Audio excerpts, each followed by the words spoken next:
ಬಳಸಿದರು ಪರಿಮಧ್ಯಮಾನಳನ ಅಗ್ಗದ ಸುಪ್ರಣೀತ ನಳನನು ಆಗವನೀಯ ಗಾರುಹ ಪತ್ಯ ದಕ್ಷಿಣದ ಜ್ವಲಿತವೆನೆ ಮೃಗಚರ್ಮವೀಜನ ವಲಯದೊಳು ಪ್ರಾಗ್ವಂಶದಲ್ಲಿ ಪರಿಮಿಳಿತವಾಯಿತು ಸದಸ್ಯ ಋತ್ವಿಜ್ಞರ ವಿಧಾನದಲ್ಲಿ. ಎಲ್ಲ ನಡೀತಾ ಇದೆ. ಅಂತರ್ವೇದಿ ಒಳಗೆ ಎಲ್ಲ ಹೋಮ ಹವನ, ಎಲ್ಲ ಅಗ್ನಿಗೂ ಹೋಮ, ಏನೇನು ವಿಧಿವತ್ತಾಗಿ ವ್ಯಾಸರು ಬ್ರಹ್ಮರಪ್ಪ ಏನ್ ಕೊರತೆ ಬರುತ್ತೆ ಎಲ್ಲ ನಡೀತಾ ಇದೆ. ಆಮೇಲೆ ಎಲ್ಲ ಹೋಮ ಹವನವೆಲ್ಲ ಆದ್ಮೇಲೆ ಎಲ್ಲಾ ದೇಶದ ಋಷಿಗಳು ವಿದ್ವಾಂಸರು ಸೇರಿದ್ದಾರೆ. ಇದು ಬ್ರಾಹ್ಮಣರ ನಮ್ಮ ಕುಮಾರವ್ಯಾಸ ಬ್ರಾಹ್ಮಣ ಸ್ವಭಾವ ಹೇಳ್ತಾರೆ. ಅಲ್ಲೇನೋ ವಿಷಯ ಬಂತು. ಕೆಲವರು ಅಕೃಶಾನ್ ಅರ್ಥಾನ್ ತತಕ್ಕೇಚಿತು ಅಕೃಶಾಂ ತತ್ರ ಕುರುವತೆ, ಕೃಷಾನ್ ಅರ್ಥಾನ್ ಅಕೃಶಾನ್ ಕುರುವತೆ ಅಂತ ವಿಷಯವೇ ಇಲ್ಲ. ಏನೋ ಒಂದು ಸಾಮಾನ್ಯ ವಿಷಯ, ಇವರು ಒಳ್ಳೆ ತರ್ಕಶಾಸ್ತ್ರಗಳೆಲ್ಲ ಅದ್ ಬಿಟ್ಟರೆ ಇಲ್ಲ ಅಂತ ಉಪನ್ಯಾಸ. ಸಾಮಾನ್ಯವಾದ ವಿಷಯವನ್ನ ದೊಡ್ಡ ಪುಷ್ಟೀಕರಿಸಿ ಇಷ್ಟಪ್ಪ ಮಾಡಿ ಹೇಳೋದು. ದೊಡ್ಡ ವಿಷಯ ಅದೇನ್ರಿ ಆರಿಸ್ಬಿಡೋದು, ದೊಡ್ಡ ವಿಷಯ ಆರಿಸ್ಬಿಡೋದು. ಇದಕ್ಕೆ ಶಾಸ್ತ್ರಾಧಾರ ಇವ್ರದ್ದು. ಹೀಗೆ ನಡೀತಾ ಇದೆ. ಆಮೇಲೆ ಈ ಬ್ರಾಹ್ಮಣರಲ್ಲಿ ಇದೊಂದು ಪದ್ಧತಿ, ವಿನಯವಾಗಿ ಹೇಳೋದು ಅಂತ ಅನ್ನೋದಿಲ್ಲ. ಹೊರಗಡೆ ರಾಜರೆಲ್ಲ ಕೇಳ್ತಾ ಇದ್ದಾರೆ ಇವರು ಇದಂ ಇತ್ತಂ ಒಂದಂತ ಒಬ್ಬನು, ಇದು ಹೀಗೆ ಅಲ್ರಿ ಅಲ್ರಿ ಇಲ್ಲ ಪಲ್ರಿ ಇಲ್ಲ, ಅದು ಹಾಗೆ ಇಲ್ಲ ಇದು ಹಾಗೆ, ಗಲಾಟೆ ಬಡದಾಟ. ಏವಮೇವಾಸ್ಮತ್ತದಿತಿ ಸಂಭಾವನೀಯಮಿದಂಚ ನೈತನ್ನೈವಮಿದವೇವಂಚ ಶ್ರುತಿ ಸಂಸಿದ್ಧಮಿದಮೆನಲು ಕೋವಿದರ ಕಳಕಳಿಕೆ ಅನ್ಯೋನ್ಯಾವಮರ್ದದರ ಭಸವೋ ಭೂಪಾವಳಿಗಳುಪಹಾಸ್ಯ ಘೋಷಕ್ಕೆ ಕವಚವಾಯಿತೆಂದ. ಇದು ಹೀಗೇನೆ ಸರಿ, ಇದು ಬದ್ಧ ಮಾಡಿ ನೋಡೋಣ, ನಿಮ್ಮ ಅಪ್ಪನ ಕೈಲಾಗೋಲ್ರಿ. ಅಲ್ಲಿವರೆಗೆ ಹೋಗ್ಬಿಡ್ತಾರೆ ಈ ಬ್ರಾಹ್ಮಣದ್ದು. ಅಲ್ಲಿಗೆ ಇರೋದೇ ಇಲ್ಲ, ಸಮಾಧಾನ ಅನ್ನೋದಿದೆ. ಸಿಟ್ಟು ಬಂತು ಅಂದ್ರೆ ನಿಮ್ಮ ಅಪ್ಪನ್ನು ಬಿಡೋದಿಲ್ಲ ನಾನು ಅಂತ. ವಿದ್ವತ್ ಪರಿಪಾಠ್ಯ ಪಾಠ್ಯ ನಿಟಿಲ ನಯನಸ್ಯಾಪಿ ತನ್ನಲಭತೆ ಅಂತ ಒಬ್ರು ಪಂಡಿತರು ಹೇಳಿದಂತೆ ತಾಂಬೂಲ ಕೊಡ್ತಕ್ಕಂಥ ಪ್ರಸಂಗದಲ್ಲಿ. ಏನೋ ಕುಲಪರಿಪಾಠ್ಯ ಪಾಠ್ಯ ಪಾಠ್ಯ ಅಪಿ ದೀಯತಾಂ ಈಟಿ. ನಿಮ್ಮ ಕುಲ ಪದ್ಧತಿ, ನಮ್ಮ ವಯಸ್ಸಾದವರಿಗೆ ನಾವು ತಾಂಬೂಲ ಕೊಡಬೇಕು ಅನ್ನೋ ಪದ್ಧತಿ ಇದ್ರೆ ಕುಲಪರಿಪಾಠ್ಯ ಪಾಠ್ಯ ಕುಲ ರೀತಿಯಾಗಿ ಪಾಠ್ಯ ಅಪಿ ದೀಯತಾಂ ಭೀತಿ. ತಮಿಳರಲ್ಲೇ ಮುದುಕಿಗೆ ಪಾಠಿ ಅಂತ ಕರೀತಾರೆ. ಪಾಠಿ ಕೊಡಿ. ಕುಲ ಪದ್ಧತಿ ದೊಡ್ಡವರಿಗೆ ತಾಂಬೂಲ ಕೊಡಬೇಕು ಅಂದ್ರೆ ಪಾಠಿಗೆ ತಾಂಬೂಲ ಕೊಡಿ. ವಿದ್ವತ್ ಪರಿಪಾಠ್ಯ ರೀತ್ಯ ವಿದ್ವಾಂಸರಿಗೆ ಕೊಡೋ ರೀತಿಯಲ್ಲಿ ನಿಟಿಲ ನಯನ ನಿಟಿಲಾಕ್ಷಸ್ಯಾಪಿ ಸಾ ನಲಭತೆ. ಹಣೆ ಮೇಲೆ ಕಣ್ಣು ಹಚ್ಕೊಂಡಿದ್ದಾನಲ್ಲ ಆ ಪರಮೇಶ್ವರನಿಗೂ ಮೊದಲೇ ತಾಂಬೂಲ ಬರೋಲ್ಲ, ಇಲ್ಲಿ ನಂಗೆ ಬರಬೇಕು. ನಿಟಿಲಾಕ್ಷಸ್ಯಾಪಿ ವಿದ್ವತ್ ಪರಿಪಾಠಿಯಿಂದ ನೀವು ತಾಂಬೂಲ ಕೊಡೋದಾದ್ರೆ ಮೊದಲು ನಂಗೆ ಕೊಡಿ, ಪರಮೇಶ್ವರನಿಗೆ ಎರಡನೇ ಸಲ. ನಿಟಿಲಾಕ್ಷಸ್ಯಾಪಿ ಸಾ ನಲಭತೆ ಅಂತ ಹೇಳ್ತಕ್ಕಂಥ ಘಟಿಗರು ವಾದ ಮಾಡ್ತಾ ಇದ್ದಾರಂತೆ. ಇದು ಹೀಗೆ ಆಗ್ಬೇಕು, ಅದು ಹಾಗೆ ಆಗ್ಬೇಕು, ಅದು ಹಾಗಲ್ಲ, ಇದು ಹೀಗಲ್ಲ, ನಿಂಗೇನು ಗೊತ್ತೋ ನಿಂಗೇನು ಗೊತ್ತು, ತೊಂಶುಂಠ ತೊಂಶುಂಠ ಪ್ರಾರಂಭ. ಈ ರಾಜರುಗಳಿದ್ರಲ್ಲ ಇವರಿಗೊಂದು ತಮಾಷೆ ಅಲ್ರಿ, ಬೆಕ್ಕ ಚಡ ಹಾಗೆ ಯಾಕೆ ಕಚ್ಚಾಡ್ತಾರೆ ಅವರು ಅಂತ ಈ ರಾಜರು ಇಲ್ಲಿ ಚುಚ ಕುಣಿತಾರಲ್ಲ, ಈ ನಿಧಾನ ಹೇಳ್ಬಾರ್ದೆ ಅಂತ ಇವ್ರ ರಾಜರಿಗೆ ನಗೋಕ್ ಅವಕಾಶವಾಯಿತು ಅಂತ. ಇಲ್ಲಿ ನಡುವೆ ಒಂದು ನಮ್ಮ ಕುಮಾರವ್ಯಾಸ ಬ್ರಾಹ್ಮಣರ ಸ್ವಭಾವ, ಹೊಟ್ಟೆಲಿ ಒಂದು ಇಲ್ಲ ಬ್ರಾಹ್ಮಣರಿಗೆ, ಹೊರಗಡೆ ಮಾತ್ರ ಬಾಯಿಲು ಹೋ ಅಂತ ಕೂಗ್ತಾರೆ, ಒಳಗೊಂದು ಇಲ್ಲ. ಸರಿ ನಡೀತಾ ಇತ್ತು. ಒಟ್ಟಿನ ಮೇಲೆ ವಿಶ್ವಭೂತ ಪ್ರಕಾರ ದಣಿದುದು ಇದೇ ತಾನೇ ಮೊದಲು ಹೇಳಿರೋದು. ಧರ್ಮರಾಜನ ರಾಜಸೂಯದಲ್ಲಿ ವಿಶ್ವಭೂತ ಪ್ರಕಾರ ದಣಿದುದು, ಬ್ರಹ್ಮಾಂಡವೆಲ್ಲ ದಣಿತು ಅಂತ, ಸಮಸ್ತ ಲೋಕವು ಸಂತೋಷ ಕೊಡ್ತು ಅಂತ. ದಣಿದುದಲ್ಲಿ ಸುರೌಘವು ದಣಿದುದಲ್ಲಿ ಸುರೌಘವು ಈ ದಕ್ಷಿಣೆಯಲಿ ಊಟದಲ್ಲಿ ಆದರಣೆ ಮನ್ನಣೆಯಲಿ ಅವನೀಸುರರು ಹಿಗ್ಗಿದರಿಲ್ಲಿ ಪಿರಿದಾಗಿ ಎಣಿಸಬಹುದೇ ಭೋಜನದ ಸಂತಡಿಯನು, ಎಣಿಸಬಹುದೇ ಭೋಜನದ ಸಂದಣಿಯನೀಸೈಸೆಂದು ಭಾರಾಂಕಣದ ಭೂರಿಯ ವಿವರಣವನು ಬಣ್ಣಿಸುವನಾರೆಂದ.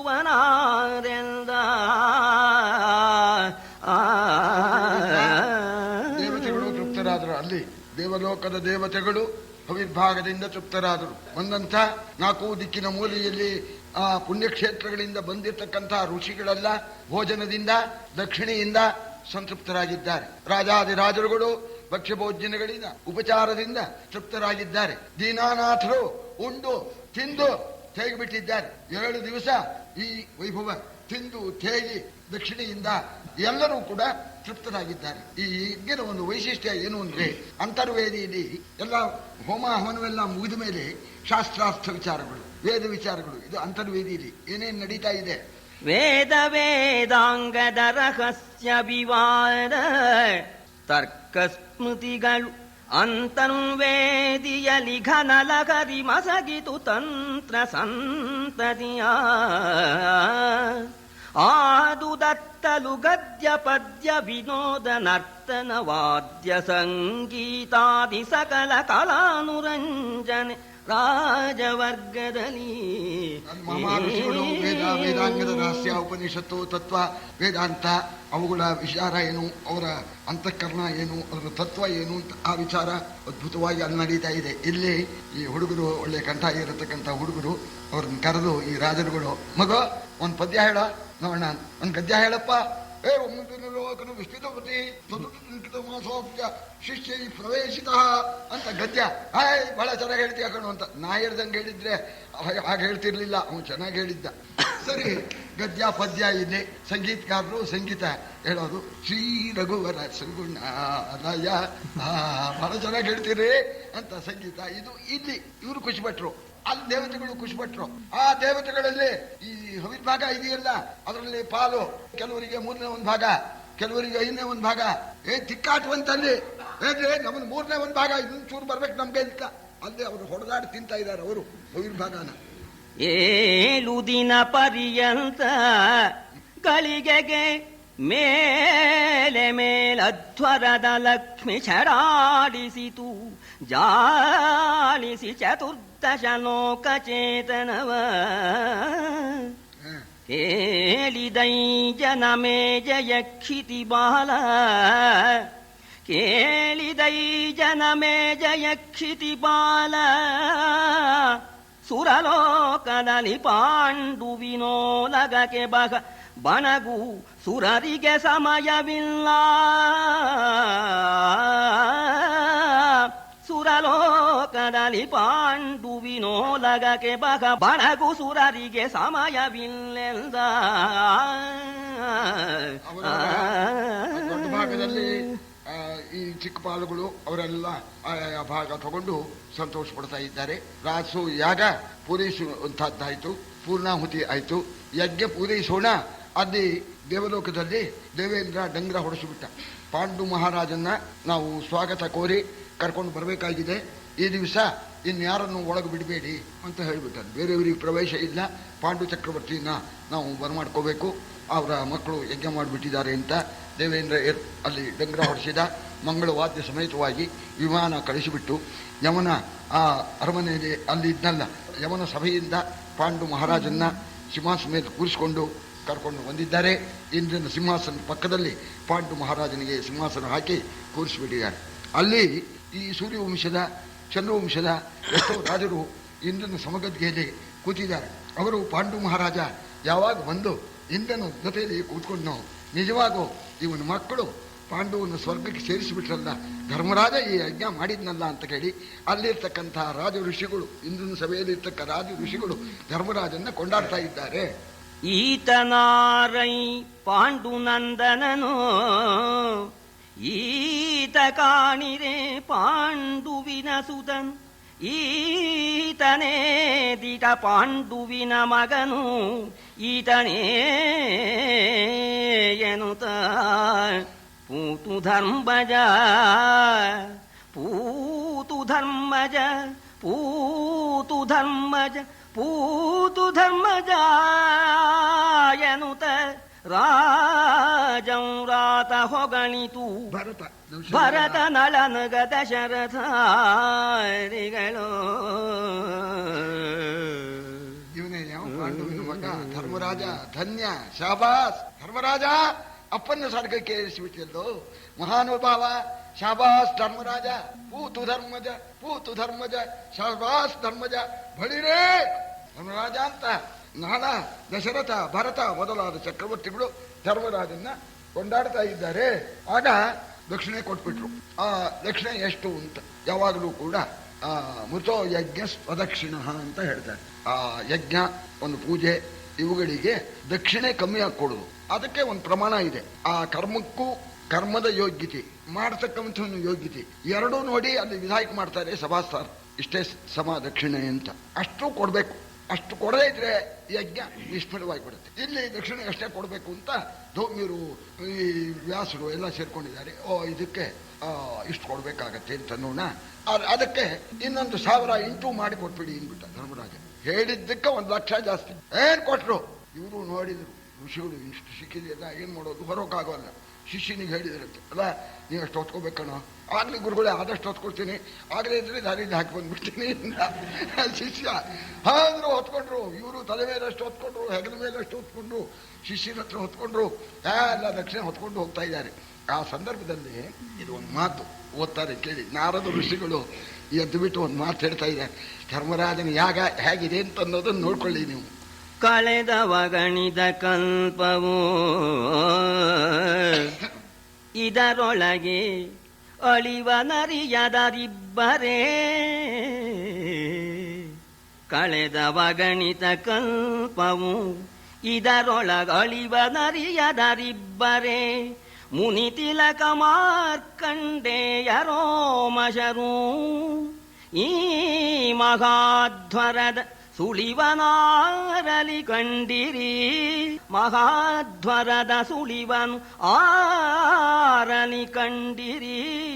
ಅವನಿ ಪರೊಳಗೆನುತ ಮನವುಕ್ಕಿನಾರದ ನೊಲಿದು ನುಡಿದನು, ತನ್ನ ಹೇಳಿಕೆ ಸಫಲವಾಯಿತೆಂದು.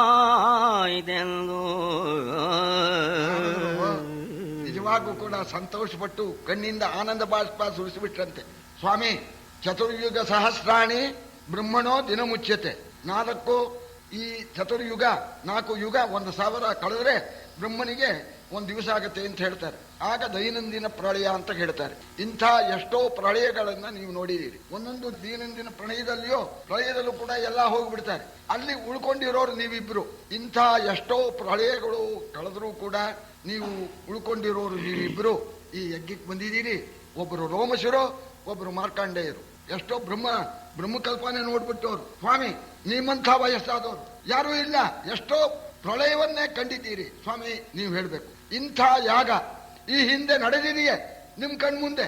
ನಿಮ್ಮ ಅನುಭವದಲ್ಲಿ ಹೇಳಿ, ಕಂಡಿದ್ದೀರಾ? ಇಲ್ಲಪ್ಪ, ಇಂಥ ಯಜ್ಞ ನೋಡ್ಲಿಲ್ಲ. ಭಾರಿ ಯಜ್ಞವನ್ನು ನೋಡಿದ್ರು ಕೂಡ ಇಂಥ ಯಜ್ಞ ನೋಡ್ಲಿಲ್ಲ ಅಂತ ಕಂಡಿದ್ದೀರಾ? ಹೇಳಿ ನೋಡ. ಇಲ್ಲ ಅಂತ ಇದ್ದಾರೆ. ಆಗ ನಾರದರು ಹೇಳಿದ್ರು, ನನ್ನ ಹೇಳಿಕೆ ಸಫಲವಾಯಿತೆಂದ. ಧರ್ಮರಾಜ, ಮಾಡೋರು ಅನಸೂಯಾನ ಅಂದ್ರೆ ಎಷ್ಟು ಚೆನ್ನಾಗಿ ಮಾಡಿಬಿಟ್ಟಿಯಪ್ಪ ಅಂತ ಅವರಿಗೆ ಆನಂದ. ಏನೋ ಸಾಮಾನ್ಯನ ಒಂದು ಹೇಳಿದ್ದು ಮಾಡೋದು ಬಿಟ್ಬಿಟ್ಟು ಎಷ್ಟು ವೈಭವದಿಂದ ಮಾಡಿದೆ ಅಂತ ಹೇಳಿ ನಾರದ ಮಹರ್ಷಿಗಳು ನಾನು ಹೇಳಿದ್ದು ಸಾರ್ಥಕವಾಯಿತು ಅಂತ ಹೇಳಿ ಧರ್ಮರಾಜನ್ನ ಕೊಂಡಾಡಿದ್ದಾರೆ. ಸುರರಿಗಾದುದು ತುಷ್ಟಿ, ಸುರರಿಗಾದುದು ತುಷ್ಟಿ, ಧರಣಿ ಸುರ ಮುನೀಂದ್ರರಿಗಾಯಿತು ತುಷ್ಟಿ. ಶೂದ್ರರ ನೆರವಿಗೆ ಆ ಚಾಂಡಾಲ ಪರ್ಯಂತಾಯಿತು ಸತ್ಕಾರ. ಧರಣಿ ಪಾಲಕರಿದೆ ಚತುಸ್ಸಾಗರದ ತಡಿ ಪರ್ಯಂತ. ಧರಣಿ ಪಾಲಕರಿದೆ ಚತುಸ್ಸಾಗರದ ತಡಿ ಪರ್ಯಂತ. ವಿಶ್ವಂಭರೆಯ ಮಾನ್ಯರ ಮನ್ನಿಸು, ವಿಶ್ವಂಭರೆಯ ಮಾನ್ಯರ ಮನ್ನಿಸೆಂದನು ಭೂಪತಿಗೆ ಭೀಷ್ಮ. ಸುರರಿಗಾದುದು ತುಷ್ಟಿ. ದೇವತೆಗಳೆಲ್ಲ ಅವಿರ್ಭಾಗದಿಂದ ಸಂತೋಷಗೊಂಡಿದ್ದಾರೆ. ಋಷಿಗಳಿಗೆ ತಕ್ಕಂಥ ದಕ್ಷಿಣೆ, ಅದು ಅತಿಶಯವಾದ ದಕ್ಷಿಣೆ ದೊರಕಿ ಋಷಿಗಳೆಲ್ಲ ಮುನೀಂದ್ರರು ಸಂತೋಷಪಟ್ಟರು. ಆಮೇಲೆ ಈ ಭೂಮಿಯಲ್ಲಿರ್ತಕ್ಕಂಥ ಚಂಡಾಲ ಪರ್ಯಂತರವಾಗಿ ಸಮಸ್ತರು ಸಂತೋಷಪಟ್ಟಿದ್ದಾರೆ ಅಂತ. ಆ ಯಜ್ಞದಲ್ಲಿ 7 ದಿವಸ ಎಲ್ಲರಿಗೂ ಸಂತರ್ಪಣೆ. ಚಂಡಾಲ ಅಂತ ಬೇರೆ ಇಲ್ಲ, ಚಾಂಡಾಲ ಪರ್ಯಂತರವಾಗಿ ಎಲ್ಲರೂ ಕೂಡ ಸಂತೋಷಪಟ್ಟಿದ್ದಾರೆ, ಸತ್ಕಾರವನ್ನು ಹೊಂದಿದ್ದಾರೆ. ಯಜ್ಞ ಮುಗೀತಪ್ಪ, ಇನ್ನೊಂದು ಚೂರು ಅಂಗ ಉಳಿದಿದೆ ನೋಡು. ಈ ರಾಜರೆಲ್ಲ ಸೇರಿದ್ದಾರೆ. ಈಗ ಇವರಿಗೆ ಪೂಜೆ ಆಗಬೇಕು. ಇದು ರಾಜಸೂಯದಲ್ಲಿ ರಾಜರಿಗೆಲ್ಲ ಸನ್ಮಾನ ಆಗಬೇಕು. ಇದು ಅಲ್ಲದೇನೆ ಇನ್ನೂ ಒಂದು ಹೇಳ್ತಾರೆ. ಏನು ನಿಯಮ ಅಂತಂದ್ರೆ, ಒಂದು ವರ್ಷದ ಒಳಗೆ ಬಂದ್ರೆ ಇಲ್ಲ, ವರ್ಷ ಕಳೆದು ಬಂದ್ರೆ ಇವರು ಅರ್ಘ್ಯಕ್ಕೆ ಅರ್ಹರು, ಮಧುಪರ್ಕಕ್ಕೆ ಅರ್ಹರು ಅಂತ. ಯಾರ್ಯಾರು ಅಂತಂದ್ರೆ, ಸ್ನಾತಕ ಪ್ರಿಯ ಋತ್ವಿಗಾಚಾರ್ಯಾತಿಶಯ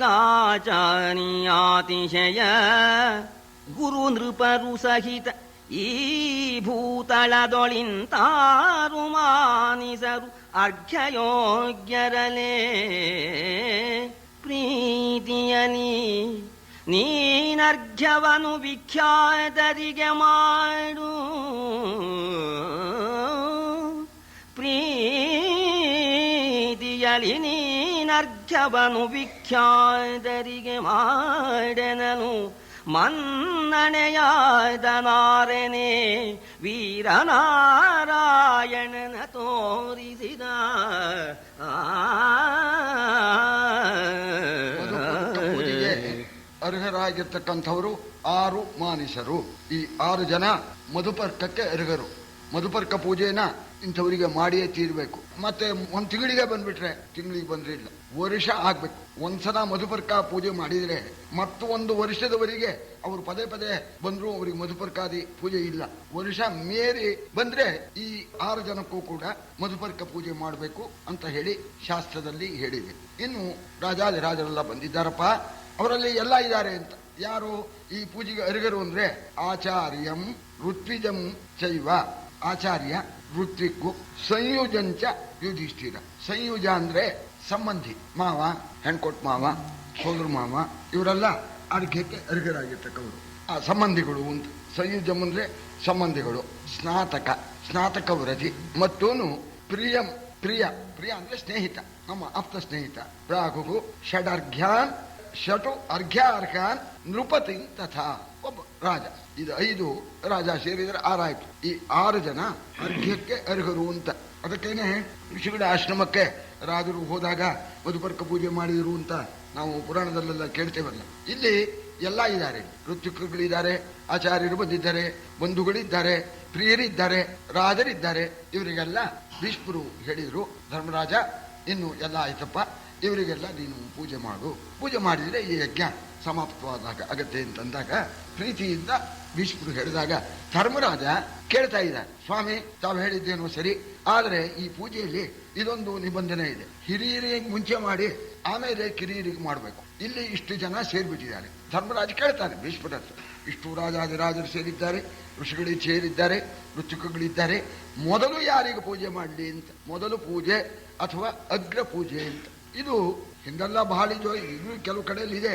ಆ ತೀರ್ಥ ಅವರಿಗೆ ಕೊಡಬೇಕು. ಪ್ರಧಾನ ಆಚಾರ್ಯರು ಇದಾರಲ್ಲ ಮಠದವರು, ಅವರಿಗೆ ಮುಂಚೆ ತೀರ್ಥ ಕೊಡಬೇಕು. ಅವರಿಗೆ ಕೊಡದೇ ಇದ್ರೆ ಆ ಗಲಾಟೆ ಬಿಸಿಬಿಡ್ತಾರೆ. ತೀರ್ಥ ಪ್ರಸಾದ ಅಲ್ಲಿ ಕೊಟ್ಟು ಆಮೇಲೆ ಬಾಕಿ ದಾರಿಯಲ್ಲಿ ಬಿದ್ದವರು ನೋಡಿ, ಮಠಕ್ಕೆ ಹೋಗಿ ನೋಡಿ, ಕೆಲವು ಮಠದಲ್ಲಿ ಅವರೆಲ್ಲ ಅಲ್ಲೋ ಮೂಲೆಯಲ್ಲೆಲ್ಲ ಕೂತಿರ್ತಾರೆ. ಅವ್ರು ಎಲ್ಲರೂ ಇದ್ರೆ ಕೊಡ್ಲಿ ಪರವಾಗಿಲ್ಲ, ಅವರೆಲ್ಲೋ ಇರ್ತಾರೆ. ಅವ್ರನ್ನ ಹುಡ್ಕೊಂಡು ಹೋಗಿ, ಅವರು ಆಚಾರ್ಯರು ಬಂದಿಲ್ಲ, ಅವ್ರಿಗೆ ತೀರ್ಥ ಕೊಟ್ಟ ಮೇಲೆ ಕೊಡಬೇಕು ಇಲ್ಲಿ ಇವರಿಗೆ ಅಂತ ಹುಡುಕೊಂಡು ಹೋಗಿ ಅಲ್ಲಿ ಹೊರಗಡೆ ಇದ್ರು ಹೋಗಿ ಕೊಟ್ಟು ಬಂದು ಕೊಡ್ತಾರೆ. ಇಷ್ಟು ನಿರ್ಬಂಧ ಇದೆ ಈ ಅಗ್ರ ಪೂಜೆ ಅಂತ ಅನ್ನೋದು. ಯಾರಿಗೆ ಅಗ್ರ ಪೂಜೆ ಮಾಡಬೇಕು? ಅಜ್ಜ ಇಷ್ಟು ಜನರಲ್ಲಿ ನಂಗೆ ಗೊತ್ತಾಗೋಲ್ಲ ಅಂದ.